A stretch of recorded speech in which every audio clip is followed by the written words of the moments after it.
ठीक ना। पिछले क्लास में आसवन विधि बताया और आसवन विधि में ये बताया गया था जब दो द्रव के क्वथनांक में बहुत ज्यादा का अंतर हो तो कौन सी विधि प्रयोग करते हैं? दो द्रव के क्वथनांक में बहुत ज्यादा का अंतर हो तो आसवन विधि। ठीक ना। जैसे आशुद्ध जल प्राप्त करना है, अशुद्ध जल प्राप्त करना कौन सा विधि अपनाइएगा? अशुद्ध जल का मतलब होता है अशुद्ध नहीं, शुद्ध से भी शुद्ध। अशुद्ध मतलब क्या होता है? शुद्ध जल। ठीक ना। हमने क्या बताया था कि एक बर्तन में गर्म कीजिए पानी को, नल का ही पानी ले लीजिए। ठीक ना। इसको गर्म करोगे यहाँ पे, तो गर्म करो वाष्प बनेगा। कितना डिग्री गर्म करना पानी को? 100। तो 100 पे वेपर बनेगा और एक इधर एक तो पाइप ऐसे लगा रहेगा, यहाँ पे एक बर्तन में जमा कर लेना। तो पानी के साथ मिट्टी उट्टी कंकड़ पत्थर कुछ भी हो सकता है अशुद्धिक रूप में, तो सिर्फ वेपर जो बनता है सिर्फ और सिर्फ किसका बनेगा? वेपर बनेगा, सिर्फ वो पानी का बनेगा। समझ बात को? ये पानी एकदम बिल्कुल शुद्ध होकर कहाँ जमा हो जाएगा? इधर। और इधर क्या ठंडा पानी प्रवाहित होता है पाइप के बाहर, अंदर नहीं। आई यहाँ पे ठंडे पानी के संपर्क में आएगा यहाँ पे। ठीक ना। तो क्या होगा फिर? ये संग्रहित होकर किसमें चेंजिंग हो जाएगा? जल में। लेकिन इसमें अशुद्धि भी था, लेकिन इसमें अशुद्धि रहेगा क्या? नहीं। तो अशुद्ध जल आसवन विधि से। और क्या शराब और पानी मिल गया है तो अलग कर सकते हैं किस विधि से? आसवन विधि से। आसवन विधि का यूज वहाँ किया जाता है जब दो द्रव के क्वथनांक में क्या रहे बहुत ज्यादा का अंतर हो, आसवन विधि का प्रयोग किया जाता है। ये चीज हम बता चुके हैं। और दूसरा हम लोग पढ़ना है कौन सा? Frictional distillation method. देखिए इस विधि का प्रयोग कहाँ करेंगे? यहाँ पे देखो, ये विधि का प्रयोग किया जाता है जब दो द्रव के, आप लिखते भी चलिए, जब दो द्रव के क्वथनांक में बहुत कम का अंतर हो। बहुत इधर तो नहीं कटाइए, बहुत कम का अंतर हो। बात समझ में आया? आसवन विधि तब प्रयोग करते थे जब दो द्रव के क्वथनांक में बहुत ज्यादा का अंतर हो, और परभाजी आसवन विधि प्रयोग करते हैं जब दो द्रव के क्वथनांक बहुत कम का अंतर। इस ध्यान रखिएगा। देखिए कच्चे पेट्रोलियम से, पेट्रोलियम देखे तेल शोधक कारखाना है, वहाँ कच्चे पेट्रोलियम जाता है, नहीं देखे हैं? कच्चे पेट्रोलियम से तो निकाला जाता है, कच्चे पेट्रोल शोधित करके निकाला जाता है। क्या क्या निकाला जाता है? क्या? Petrol, diesel, petrol, diesel, kerosene, भारी तेल, ग्रीज, मोम। ठीक ना। और गैसे, उस गैस को क्या बोलते हैं? Petroleum gas. ये सब गैस कहाँ से बनता है? एलपीजी वैसे आता है। हाँ वैसलीन। देखिए कच्चे पेट्रोलियम से क्या क्या निकालने के लिए? पेट्रोल, डीजल, केरोसिन, भारी तेल, ग्रीज, मोम, यहाँ लिख देते हैं ईटीसी इत्यादि। इसके लिए हम लोग कौन सा प्रयोग अपनाते हैं? परभाजी आसवन विधि। कच्चे पेट्रोलियम, इसको क्या बोलते हैं? काला सोना कहा जाता है। काला सोना किसको कहा जाता है? पेट्रोलियम को काला सोना। और काला हीरा किसको कहा जाता है? कोयला को। ठीक ना। काला सोना किसको बोलते हैं? कच्चे पेट्रोलियम। तो कच्चे पेट्रोलियम से निकाले पेट्रोल, डीजल, केरोसिन, भारी तेल, ग्रीज, मोम, गैस इत्यादि निकाले कौन सी विधि अपनाते हैं? परभाजी आसवन विधि। परभाजी आसवन विधि। अच्छा, वायु से निकालना है, परभाजी आसवन विधि प्रयोग कब करते हैं? जब दो द्रव के क्वथनांक में बहुत कम का अंतर हो और बहुत ज्यादा का हो तो कौन सी विधि? आसवन विधि। कच्चे पेट्रोलियम से पेट्रोल, डीजल, केरोसिन, भारी तेल किस विधि प्रयोग निकालते हैं? परभाजी आसवन विधि। ये जलीय वायु से क्या निकालना है? नाइट्रोजन, कार्बन डाइऑक्साइड कौन सी विधि से? परभाजी आसवन विधि से। हम लोग नेक्स्ट पढ़ना है भाप आसवन विधि। इसको मिटा रहे हैं, भाप आसवन विधि।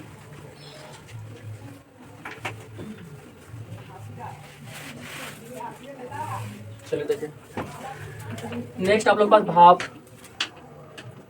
आसवन विधि।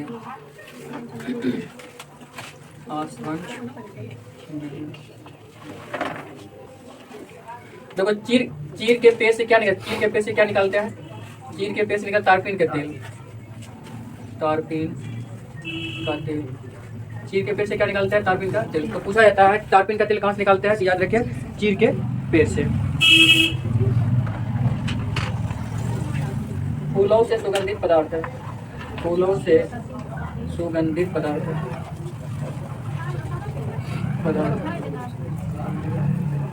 समझे? तारपीन का तेल निकालने के लिए, आप फूलों से सुगंधित पदार्थ निकालने के लिए यूज करते हैं हम लोग कौन सा? भाप आसवन विधि यूज करते हैं। आसवन विधि। दूसरा पढ़े कौन सा? परभाजी आसवन विधि। परभाजी आसवन विधि। और एक हम लोग पढ़े कौन सा पे? भाप आसवन विधि। भाप आसवन विधि। हमने आसमान मीडियम क्या बोले हैं, आप आसमान मीडियम बोले यहाँ पे कि दो द्रव के, देखो ये सब विधि है दो द्रव को अलग करने के लिए, दो द्रव के क्वथनांक में बहुत ज्यादा का अंतर हो तो कौन सा विधि, आसमान।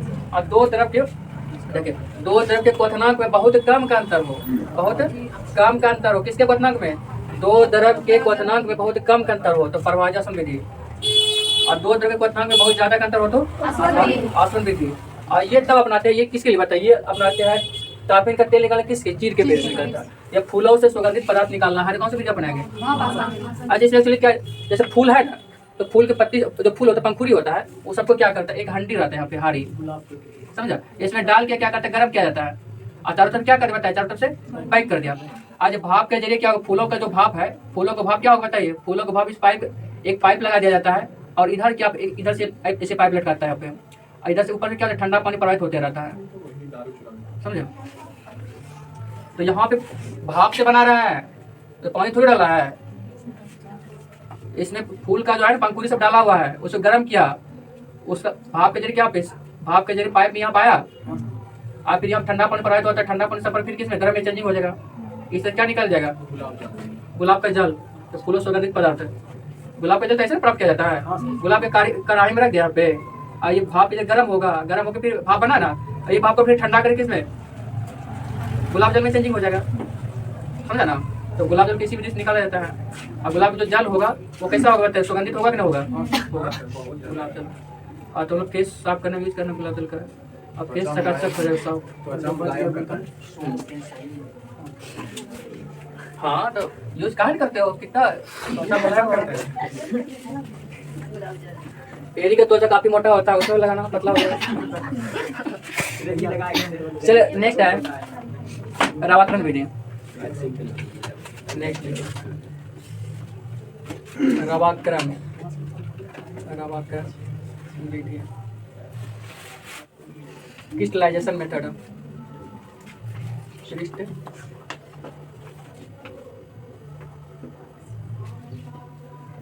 मेथड।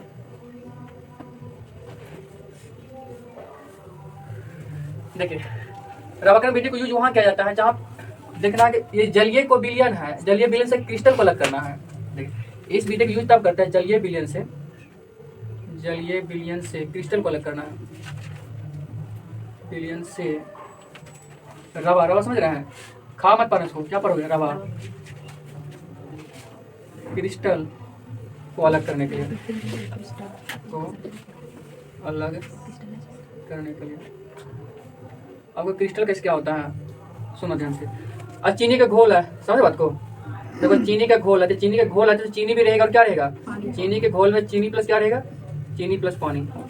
अब ऐसा करो यहाँ पे, इसको गर्म करो, इसको गर्म करो, सारा पानी उड़ के क्या हो जाएगा, इसको गर्म करो, सारा पानी उड़ के भाप बन जाएगा ना।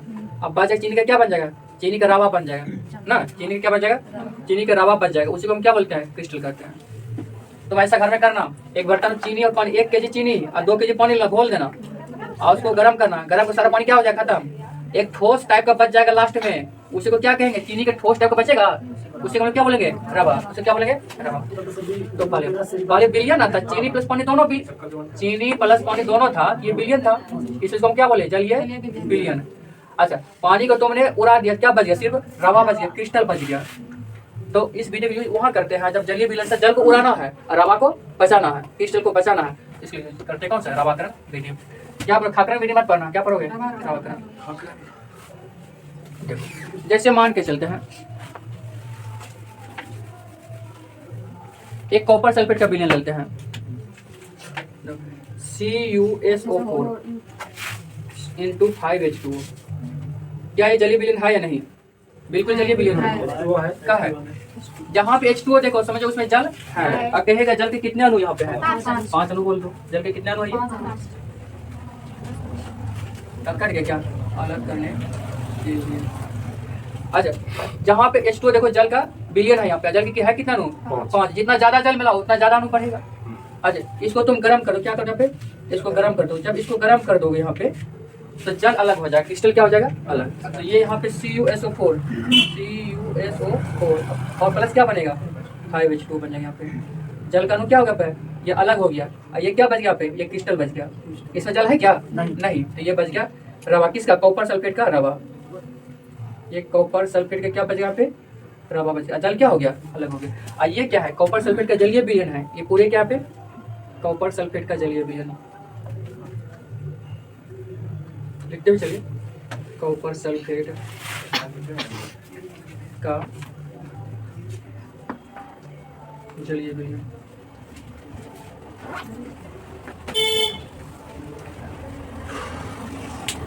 Fate zinc sulphate into 7H2O।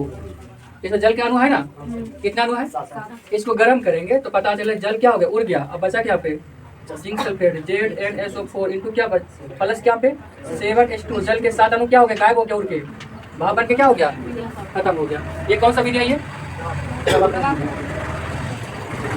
चलिए 2-3 तो चीज है, इसको याद कर लीजिएगा, ये पूछा भी जाता है।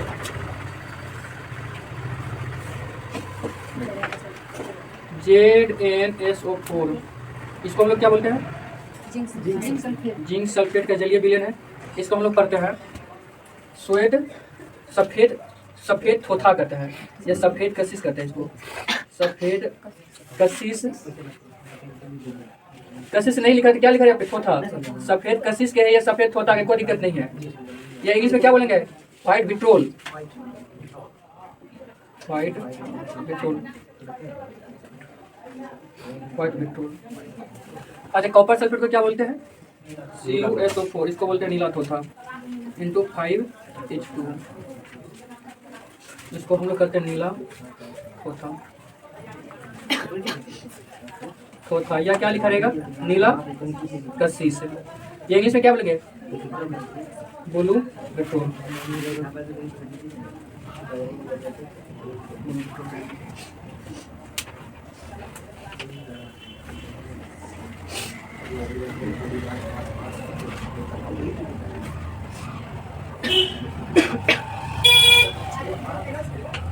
हाँ, हरा कशिश होता है, उसका क्या होता है, FeSO4 होता है। क्या होता है, FeSO4 7H2। ये क्या होता है, हरा कशिश। ये क्या होता है, हरा कशिश। ये तीनों को याद कर लीजिएगा।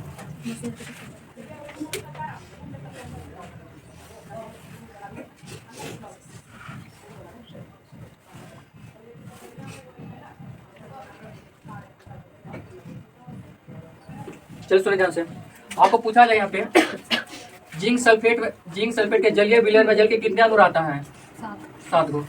अच्छा, कॉपर सल्फेट के जलीय विलयन में जल के कितने अणु है, 5। अब फेरस सल्फेट के जलीय विलयन में जल के कितने अणु है, 7 गो। यहाँ पे ये चीज नहीं पूछेगा, सिर्फ कोई सफेद कशिश में जल के कितना अणु आता है, 7। नीला तोता में जल के कितना अणु है, 5। हरा कशिश जल के कितना अणु है, 7 को। सिर्फ नीला वाला कितना बताइए, 5। इन दोनों में क्या बताइए, 7। सफेद है, सफेद प्रकाश 7 रंगों का बना होता है, याद रखें 7। इसमें भी कितना पे 7। इसको क्या पड़ेगा, ZnSO4 into 7H2, zinc sulphate ना, ये क्या कॉपर सल्फेट, ये फेरस सल्फेट हो गया। हम लोग कौन सा विधि अपना यहाँ पे, चलो हम लोग पढ़ना 1-2 परिवर्तन पढ़ना है। एक परिवर्तन के बारे में पढ़ना है, एक जो अस्थाई होता है। परिवर्तन 2 प्रकार का होता है, लाइफ में चेंजिंग हो जाए सदा सदा के लिए, उसको क्या बोलते हैं, अस्थाई। आप कुछ दिन के लिए हो वो अस्थाई, तो देखो कुछ समय के लिए हो। तो परिवर्तन यहाँ कितने प्रकार का, परिवर्तन 2 प्रकार का। एक होता है अस्थाई, अस्थाई परिवर्तन। अस्थाई मतलब 2-4 दिन गुस्सा उस्सा में रहा, फिर 14 दिन सही हो गया, तो क्या हो गया अस्थाई। अस्थाई क्या हुआ बताइए, कभी ना बदले। एक बार गुस्सा आ गया तो गुस्सा आ गया, एक बार तलाक तो तलाक लो, अस्थाई परिवर्तन। तो याद रखिए, अस्थाई मतलब सब दिन के लिए रह जाए, तो अस्थाई परिवर्तन को हम लोग क्या बोलते हैं, रासायनिक परिवर्तन। क्या बोलते हैं फिर, रासायनिक परिवर्तन। वो अस्थाई कौन होगा पे, वो अस्थाई हो जाएगा भौतिक परिवर्तन हो जाएगा पे। तो हम कहेंगे वो अस्थाई परिवर्तन जो होता है, भौतिक परिवर्तन क्या होता है, एक वो अस्थाई परिवर्तन होता है जो कि कुछ समय के लिए होता है, और रासायनिक परिवर्तन सदा सदा के लिए होता है। चलिए देखिए इसको, जैसे हम कह दें यहाँ पे स्प्रिंग को दाब के रखेंगे, छोड़ेंगे स्प्रिंग की तरह। चलिए बर्फ का गलना, बर्फ का गलना या पिघलना, कौन सा बताइए, भौतिक। अब बर्फ पिघल गया, बर्फ को गर्म करोगे तो पिघल जाएगा बर्फ, आप फिर उसको ठंडा करो, फिर किसमें चेंज होगा? बर्फ में ना। तो जो दोनों तरफ से हो भौतिक और जो एक ही तरफ से हो रासायनिक। जैसे कहेंगे यहाँ पे रासायनिक बोलो। रासायनिक भोजन का पचना। चलिए भोजन का पचना, भोजन का पचना। दाल भात सब्जी खाया, वो पच गया, फिर दाल भात सब्जी बचेगा? नहीं बनेगा वो, लोहे पर जंग लगना। ठीक ना। भोजन का पचना का रासायनिक एक इधर से तो हो गया, उधर से होने वाला नहीं है। जैसे कहेंगे लोहे पर जंग लगना, लोहे पर जंग लगना,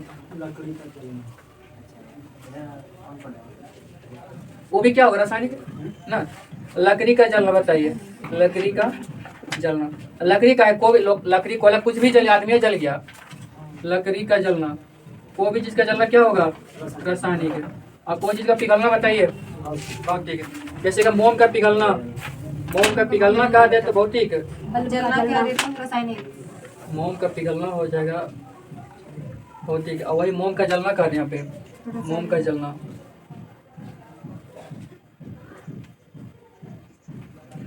आप लोग बताइए फलों को पकना, रासायनिक। फलों को पकना कौन सा परिवर्तन होगा? रासायनिक रासायनिक। फल एक बार पक गया तो पक गया, फिर हरा नहीं होने वाला है। फलों का पकना, पत्तों के गिरना रासायनिक। या पत्तों का सूखना, पत्ता सूख गया फिर हरा नहीं होगा, हरा हो जाता ना।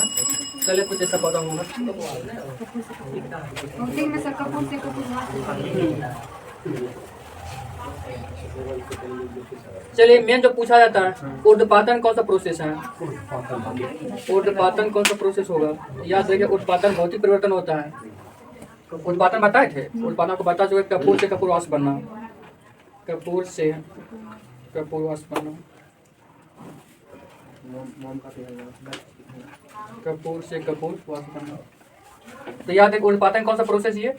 भौतिक परिवर्तन। ऊर्ध्वपातन बता जो ठोस से डायरेक्ट किसमें चेंजिंग हो जाता है? गैस में हो जाता है। हम कहे दूध से दही का बनना, बताइए। रासायनिक। दूध से, ये कट रहा है क्या? दूध से दही का बनना, अच्छा कोई बात नहीं। दूध से दही का बनना है या दूध से कहेंगे पनीर का बनना, कौन सा हो जाएगा? रासायनिक। जो दोनों तरफ हो सकता है वो क्या कहलाएगा?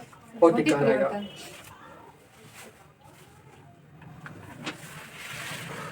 जैसे मान लीजिए नमक के जलीय विलयन से, नमक के जलीय विलयन से क्या प्राप्त करना है? नमक के जलीय विलयन से नमक प्राप्त करना है, नमक प्राप्त करना प्राप्त हो सकता है। नमक को पानी में घोल लिया तो नमक तो विलीन हो गया पानी में, अब फिर नमक प्राप्त करना है तो उसको गर्म करना है, नमक बाहर हो जाएगा। पे जहाँ पे दोनों तरफ से हो सकता है वो क्या कहलाता है? भौतिक। जो एक ही तरफ से हो सकता है रासायनिक होता है। किण्वन कौन सा प्रोसेस? किण्वन रासायनिक होगा। किण्वन मतलब किसी चीज को सराहना गलाना, दारू का बनाना, कौन सा प्रोसेस? किण्वन रासायनिक। समझे? तो एक तरह से हम कह सकते हैं भौतिक परिवर्तन क्या होता है? दोनों तरफ से। ये क्या होता है? दोनों तरफ से होगा। पानी को ठंडा करो, बर्फ को फिर गर्म करो, पानी, तो दोनों तरफ से हो रहा है। पे दोनों तरफ होता है। और रासायनिक परिवर्तन जो होता है ये एक ही तरफ से होता है, एक ही तरफ से। भोजन पच गया तो फिर तो दाल भात सब्जी बनेगा नहीं। दाल भात सब्जी खाया, पच के अपशिष्ट पदार्थ बन गया, फिर तो दाल भात सब्जी बनेगा नहीं। तो एक ही तरफ से हो रहा है। जो एक ही तरफ से हो रहे रासायनिक, जो दोनों तरफ से हो। चलिए हमने क्या बताया? देखिए एक्सचेंज, ठीक है, कितने पर? दो प्रकार, एक वो अस्थाई, फिर से देख लीजिए, एक क्या है? वो अस्थाई, दूसरा कौन सा है? अस्थाई। अस्थाई मतलब क्या? जो सदा के लिए चेंजिंग हो जाए, रासायनिक। ये सब परिवर्तन जो सदा के लिए हो जाता है, रासायनिक। जैसे किण्वन, भोजन का पचना, लोहे में जंग लगना, लकड़ी का जलना, एक किसी चीज का जलना, मोम का जलना, फलों का पकना, पत्तों का सूखना, दूध से दही का बनना या दूध से पनीर का बनना, ये सभी क्या होगा? रासायनिक। वो अस्थाई जो दोनों तरफ से हो, मतलब सदा के परिवर्तन इसमें नहीं हुआ है। तो बर्फ का पिघलना, मोम का पिघलना, ऊर्ध्वपातन, नमक से जलीय विलयन से नमक प्राप्त करने से कौन सा होगा? पे वो अस्थायी परिवर्तन यानी भौतिक परिवर्तन होगा। देखो जल्दी, चलिए रासायनिक परिवर्तन के नियम पढ़िए। तो पढ़ना रासायनिक परिवर्तन के नियम, रासायनिक परिवर्तन के नियम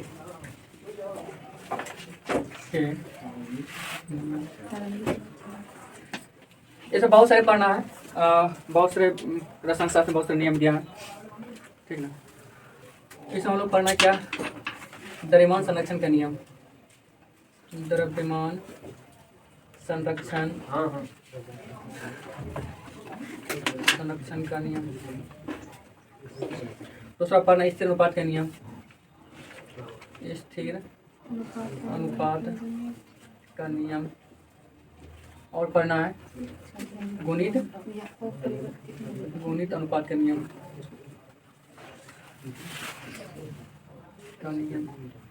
और एक नियम और क्या होगा, शीतला नियम। इसमें कहाँ से पढ़ेगा, तो फिजिक्स की चीज है।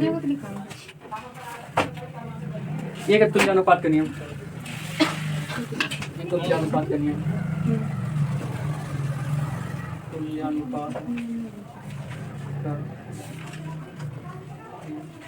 चलिए हम लोग सबसे पहले द्रव्यमान संरक्षण के नियम को सबसे पहले पढ़ना हम लोगों को द्रव्यमान संरक्षण के बारे में।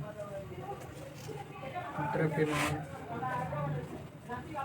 संरक्षण का नियम,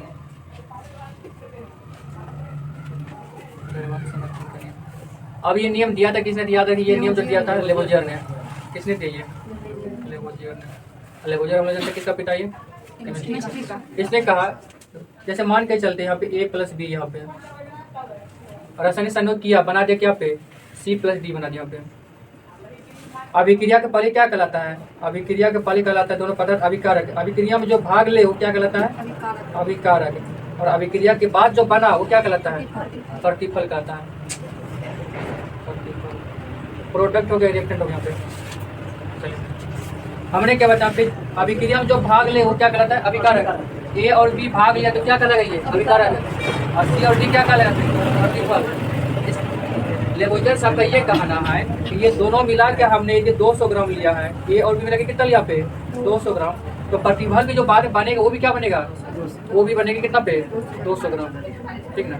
ये किनका कहना है, ये लेवोजियर साहब का कहना। द्रव्यमान संरक्षण का नियम कहता है कि अभिक्रिया के पर अभिक्रिया में जो भाग ले अभिकारक, अभिक्रिया के बाद जो बना प्रतिफल। अभिक्रिया में जो 200 ग्राम भाग लिया दोनों मिला के, तो ये भी पानी क्या बनेगा 200 ग्राम बनेगा प्रतिफल। हालांकि ये तो बर्बाद नहीं होना चाहिए रिएक्शन में, तभी ये बोलता है द्रव्यमान संरक्षण का नियम।